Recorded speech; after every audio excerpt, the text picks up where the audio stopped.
Contrariando o que muitas pessoas pensavam, adivinha que é o grande campeão de 2025 até agora nos investimentos? Eles, os fundos imobiliários, que vêm subindo forte, né? Mais de 6% nos últimos dias, mesmo vindo de um cenário de queda de mais de 15% ali no final de 2024. E aí muitos se perguntam, por que isso aconteceu? O que trouxe essa alta inesperada? E mais, será que os fundos imobiliários vão seguir subindo, vão trazer bons retornos? Ou é voo de galinhas, vão voltar a cair, vão voltar a ter performance ruim como nos últimos anos? Principalmente, como investir em meio a tanta incerteza. É isso que a gente vai tentar te ajudar a fazer nesse vídeo em que o meu sócio Felipe Almeida vai explicar por que os FIIs estavam caindo, por que eles estão subindo agora, te mostrar o que nós estamos fazendo aqui no Clube do Valor para que você tenha mais informações para fazer melhor para a tua carteira de investimentos. Então presta muita atenção no que o Felipe vai falar, deixa teu comentário dizendo se você está comprando ou não fundos imobiliários e bora pro vídeo.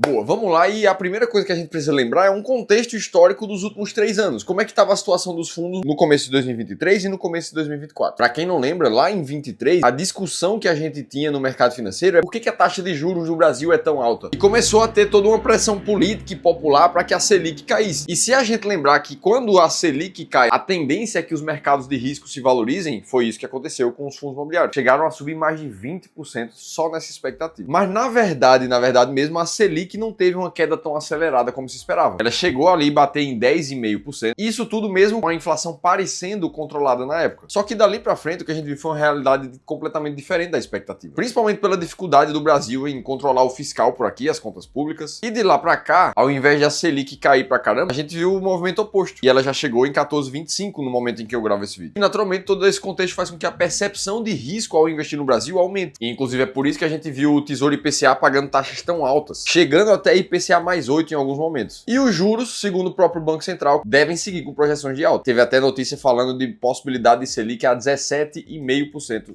em 2025. Percebe que existe um conflito de realidade e expectativa aqui? O mercado financeiro está sempre tentando precificar os ativos de acordo com o que ele acha que vai acontecer no futuro próximo. Mas na verdade ele errou feio no começo de 2024 e no começo de 2023. Esperava queda de juros por aqui em 2023, fez os ativos subirem mais de 22%. Quando a queda de juros não veio e na verdade veio uma alta dos juros, os ativos precisaram ser descontados e a queda veio chegando a bater quase 14%. Por outro lado, o que a gente vive agora é uma expectativa diferente. É de que a Selic se mantenha alta ou subindo ainda mais. E aí fica a pergunta, por que então com essa expectativa mais negativa, o que a gente viu do começo desse ano para cá foi alta dos fundos imobiliários de mais de 11%. E existem razões claras para isso. Agora, a gente precisa lembrar que uma alta de 11%, uma queda de 14%, 15%, quando a gente fala de renda variável, sinceramente, não é uma coisa tão grande assim. O investidor que realmente tem perfil de risco um pouco mais agressivo, ele deve conseguir passar por essas variações de forma mais tranquila. E como não tem certo ou errado quando a gente fala de perfil do investidor, se você passou pela queda dos fundos imobiliários com eles em carteira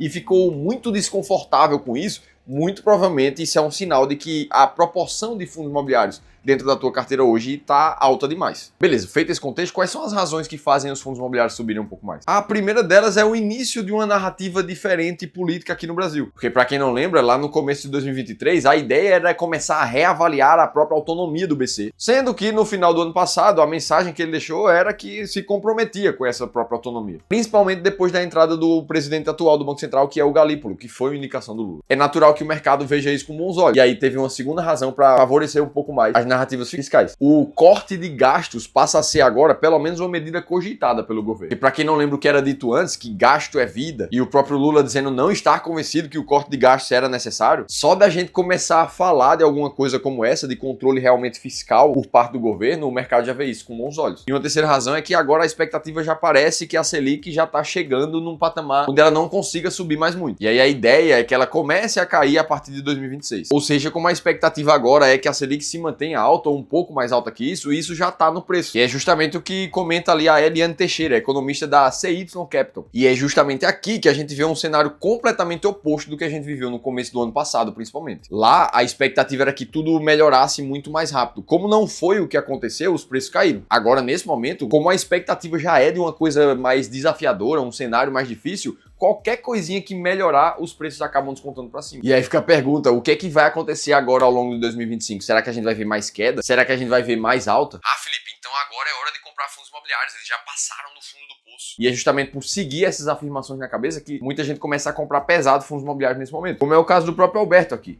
que tá preferindo investir em fundos enquanto tá tudo caindo. Só que tem gente que tá esperando quedas ainda mais fortes para pensar em realmente colocar mais dinheiro nos fundos. E eu vou te falar exatamente o que eu acho que vai acontecer com os fundos imobiliários, mas antes eu queria ouvir você. O que é que você acha que vai acontecer com os fundos? Você tá comprando, tá vendendo? O grande ponto aqui é que investir com base em expectativas de futuro vai sempre te deixar inseguro sobre a hora certa de comprar e de vender um ativo. Afinal de contas, se a gente lembrar da frase do Nassim Taleb, o futuro é completamente impenetrável. E aí você compra os ativos achando que já acessou a queda ou que agora daqui pra frente é só alta, mas se alguma coisa nas expectativas mudarem e o mercado afundar, aí você já passa a não ter tanta certeza se é hora de comprar mais, se já é hora de vender para se livrar de quedas ainda maiores. E é justamente por isso que é extremamente importante ter uma estratégia muito clara de investimentos, para que você não tenha nunca mais absolutamente nenhuma dúvida da hora certa de comprar e de vender um ativo, seja fundo imobiliário, seja renda fixa, seja ações do Brasil ou internacionais. Justamente o desenvolvimento e aplicações de estratégias como essas que a gente já faz aqui no Clube do Valor, para ajudar a investir mais de 3 bilhões de reais dos nossos clientes de consultoria de gestão. Essa foto aqui tá uma boa parte do nosso time e hoje já são mais de 200 pessoas fazendo esse tipo de estratégia acontecer na prática na vida dos clientes. E o mais legal é que para todo mundo que nos assiste aqui no YouTube, a gente liberou algumas sessões do nosso diagnóstico financeiro personalizado. Um momento de 1 hora onde a gente pega toda a nossa expertise aplicada aqui na prática, no dia a dia, para olhar para o teu contexto patrimonial hoje, o teu contexto financeiro, o teu perfil de investidor. E entender como é que a tua estratégia pode te dar ainda mais clareza da hora certa de comprar e de vender um ativo para que você alcance mais rápido a tua liberdade financeira. Essa sessão de diagnóstico financeiro ela é totalmente gratuita. A única coisa que você precisa fazer é ler esse QR Code que está aparecendo aqui na tela em algum lugar ou clicar no primeiro link da descrição do vídeo para se inscrever e participar de uma delas. Dito isso, fica aqui o meu compromisso. Eu preciso te dizer o que é que eu acho que vai acontecer com os fundos imobiliários em 2025. E de novo, é óbvio que não dá para cravar o que é que vai acontecer no futuro. Basta mudar uma expectativa no mercado e tudo muda como a gente já viu no contexto desse vídeo. Agora, analisando o passado recente, o que eu acho é que no final do ano passado os fundos imobiliários já colocaram no preço demais as expectativas negativas. Não à toa a gente viu aquela queda ali de 9% só de novembro até o final de dezembro, principalmente com juros futuros batendo 15 para 2026 e 2027 naquela época. E aí de lá para cá, os fundos já subiram quase 15% também, já tirando um pouco dessa expectativa negativa. Ou seja, o próprio mercado começou a perceber que a precificação negativa foi demais. E aí uma mudança ou outra, uma notícia ou outra já puxou o mercado para cima de novo. Mas ainda assim, a gente vê vários fundos imobiliários com um desconto muito injustificado na cota. Casos completamente aleatórios que eu peguei aqui, o XP Malls ali com 12% de desconto na cota, o KNRI com 16%, PVP em 0,84%. Ou seja, o cenário já ficou mais negativo, mais barato do que estava, mas ainda nesse momento tem muita coisa injustificada em termos de preço. Agora, se eu já deixei muito claro que saber o que eu acho não muda as decisões de investimentos que eu vou tomar, ou que ninguém deveria tomar, como é então que você investe da maneira certa sem precisar ficar prevendo o futuro? E é justamente aqui que a gente se baseia na única estratégia possível que foi responsável por mais de 93% do sucesso dos investidores no longo prazo, que é uma macroalocação muito bem desenhada, como essa que está na tela para você, por exemplo, com porcentagens muito bem definidas para cada uma das classes de ativos da tua carteira. Inclusive uma carteira dessa aqui, com as estratégias corretas de seleção de ativos, de ações, de fundos imobiliários, de renda fixa, nos últimos 20 anos teve uma rentabilidade muito acima da média, em praticamente 3 vezes o que teve o próprio índice Bovespa e o CDI. Ou seja, definida a tua proporção de fundos imobiliários na carteira, por exemplo, no momento em que eles caem de cotação, provavelmente a tua proporção de fundos vai ficar abaixo do que você queria. Ora, isso é um recado muito claro que é hora de chegar lá e comprar um pouco mais na baixa. E assim você nunca mais tem dúvida do que fazer com o teu portfólio. Lembrando que se você quiser a nossa ajuda diretamente para fazer isso com você no teu contexto individual, clica no primeiro link da descrição do vídeo, tem uma oportunidade gratuita para você. Agora, se você quiser saber como ganhar 10 mil reais por mês somente com fundos imobiliários na sua carteira, aí você precisa assistir esse outro vídeo aqui que eu te contei tudo isso em detalhes, eu vou estar te esperando por lá.